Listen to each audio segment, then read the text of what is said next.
Halo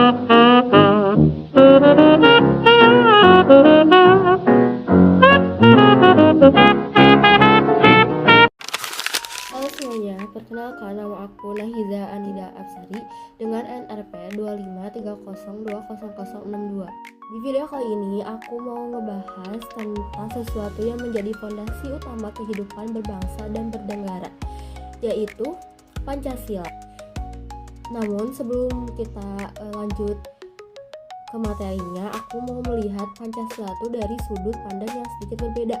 Bukan hanya dari ideologi negara yang kita hafalkan sejak SD, tetapi juga sebagai kompas moral yang terus relevan dalam kehidupan masyarakat modern, khususnya dalam konteks pembelajaran di mata kuliah Pancasila ini.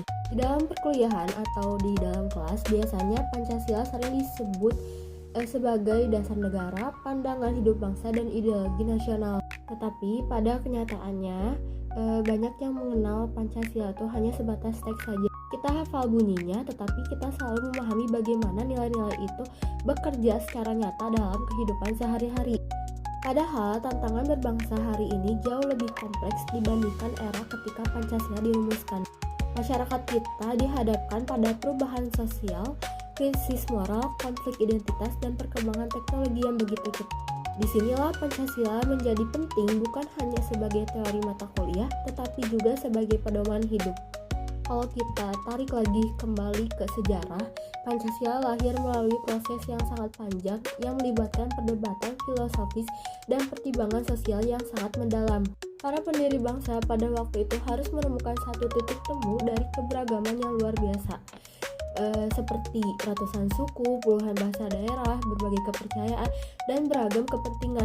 Proses inilah yang menjadi Pancasila bukan sekedar dokumen politik, tetapi juga kesepakatan moral bersama. Relevansi inilah yang terus dipelajari dalam mata kuliah Pancasila, bagaimana dasar ini bukan hanya produk sejarah, tetapi juga pedoman untuk menjawab persoalan bangsa dari masa ke masa.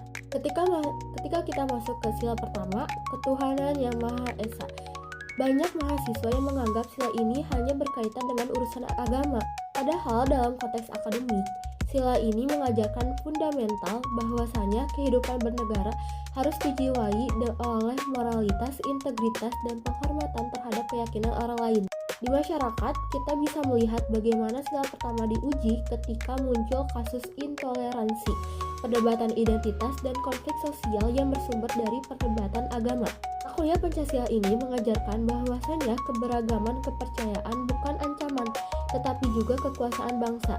Sila pertama mengarahkan kita untuk tetap menjaga keharmonisan baik di dunia nyata maupun di ruang digital yang seringkali memprovokasi perpecahan. Selanjutnya ada sila kedua, yaitu tentang kemanusiaan yang adil dan beradab. Kita belajar bahwasanya negara harus berdiri di atas prinsip kemanusiaan universal. Dalam perkuliahan ini, nilai ini dikaitkan dengan penghormatan terhadap hak asasi manusia, keadilan, dan martabat manusia.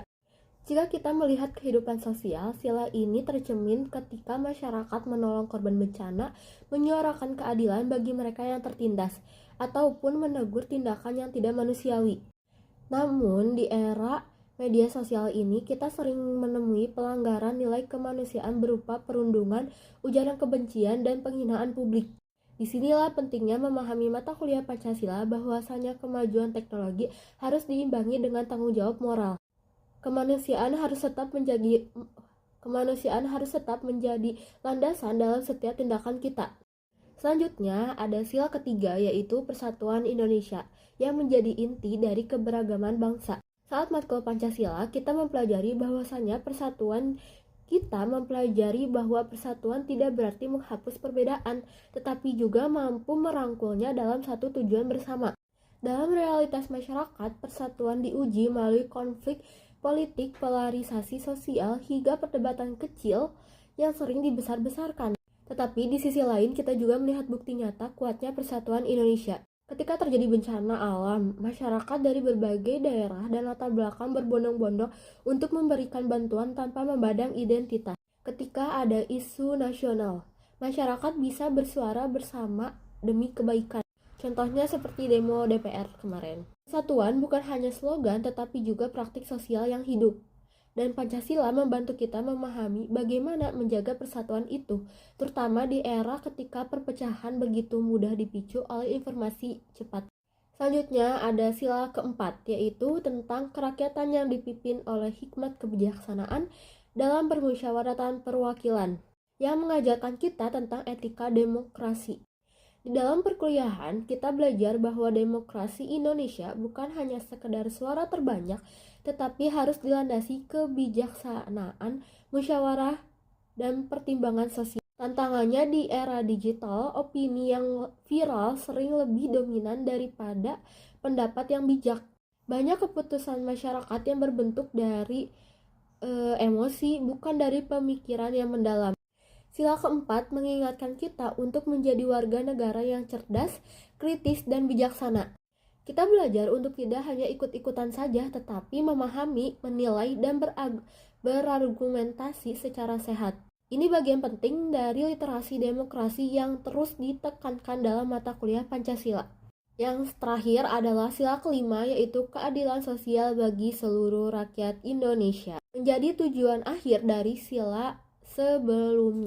Di dalam kurikulum, sila ini dihubungkan dengan pemerataan kesejahteraan, kesempatan yang adil, dan penghapusan kesenjangan sosial. Di masyarakat, kita bisa melihat bagaimana nilai keadilan sosial muncul dalam berbagai bentuk. Misalnya, ada program bantuan sosial, akses pendidikan yang semakin terbuka, dan upaya pengurangan kemiskinan. Tapi juga ada yang melihat tantangan seperti ketimpangan ekonomi, akses internet yang belum merata, hingga kesenjangan pendidikan antar kota dan desa.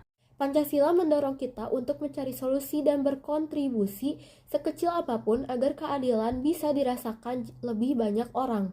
Jika dilihat dari keseluruhan makna dan penerapannya, Pancasila bukan sekedar ilmu teori yang bisa kita pelajari untuk lulus mata kuliah. Pancasila adalah sistem nilai yang hidup atau living ideologi yang tumbuh bersama perkembangan zaman, menyesuaikan diri dengan tantangan baru, tetapi tetap menjaga akar moral bangsa. Di era digital, Pancasila membantu kita menjaga karakter integritas dan persatuan di tengah perubahan sosial yang cepat. Di dalam dunia kerja, Pancasila membentuk etika profesional dan tanggung jawab sosial. Dalam kehidupan sosial, ia menjaga hubungan antar warga agar tetap harmonis. Mata kuliah Pancasila ini sebenarnya ingin menanamkan kesadaran bahwasanya Pancasila bukan hanya milik negara tetapi juga setiap individu. Kalau nilai diterapkan dalam kehidupan sehari-hari dari hal sederhana dengan menghargai perbedaan, bersikap adil dan bersuara dengan bijaksana dan peduli pada sesama, maka kita sudah ikut menjaga Indonesia agar tetap kokoh. Kita bukan hanya menjadi mahasiswa yang paham teori, tetapi juga warga negara yang berkarakter. Dan pada akhirnya, Pancasila bukan hanya tentang sejarah, bukan hanya tentang hafalan, dan bukan hanya tentang simbol, tetapi Pancasila adalah pedoman hidup bangsa, kompas moral dan identitas bangsa Indonesia. Tugas kita sebagai generasi muda adalah memastikan nilai ini tidak berhenti di kertas, tapi dalam hidup, dalam sikap, perkataan, dan tindakan setiap harinya.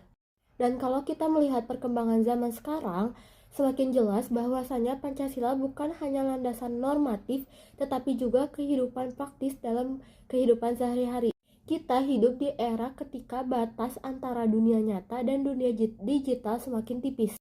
Apa yang kita tulis di media sosial bisa berdampak besar, bahkan sampai mempengaruhi hubungan sosial, reputasi seseorang, atau persepsi publik. Disinilah Pancasila diuji secara nyata. Apakah kita mampu tetap berpegang teguh pada nilai-nilai moral, adab, kemanusiaan, dan persatuan ketika berada di ruang digital yang tidak selalu nyaman. Mata kuliah Pancasila mendorong kita untuk tidak sekedar menjadi pengguna teknologi yang benar, tetapi juga menjadi manusia yang bermoral di tengah teknologi. Dan kalau kita perhatikan, banyak persoalan sosial yang saat ini sebenarnya berhubungan dengan kegagalan penerapan nilai-nilai Pancasila. Contohnya saja, ketika muncul kasus intoleransi di lingkungan pendidikan. Itu menunjukkan bahwa pemahaman terhadap sila pertama dan sila ketiga belum sepenuhnya masuk ke hati masyarakat. Atau ketika ada perundungan di sekolah maupun di kampus, itu menjadi bukti bahwa sila kedua belum benar-benar dipraktikkan. Begitu pula ketika terjadi polarisasi politik yang membuat masyarakat saling menjatuhkan. Ini tanda bahwa sila keempat tentang musyawarah bijaksana masih sering diabaikan. Bahkan persoalan ketimpangan ekonomi yang terjadi di beberapa daerah menunjukkan bahwa keadilan sosial sebagai sila kelima masih menjadi pekerjaan rumah bersama. Karena itu, mempelajari Pancasila di perguruan tinggi atau di kampus-kampus bukan sekedar kewajiban kurikulum. Mata kuliah ini hadir untuk mengajak kita refleksi apakah kita menjadi bagian dari solusi atau justru menjadi bagian dari masalah.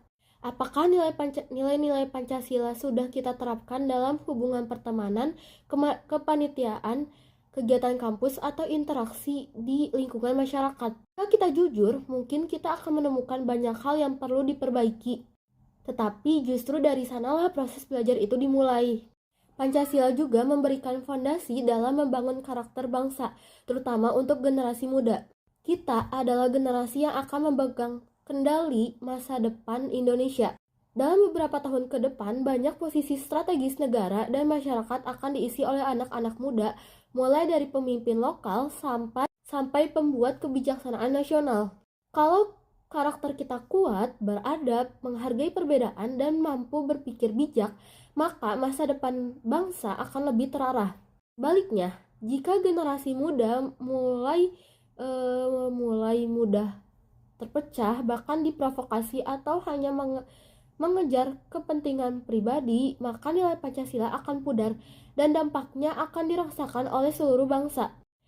Dalam konteks pembangunan nasional, Pancasila berfungsi sebagai landasan integratif.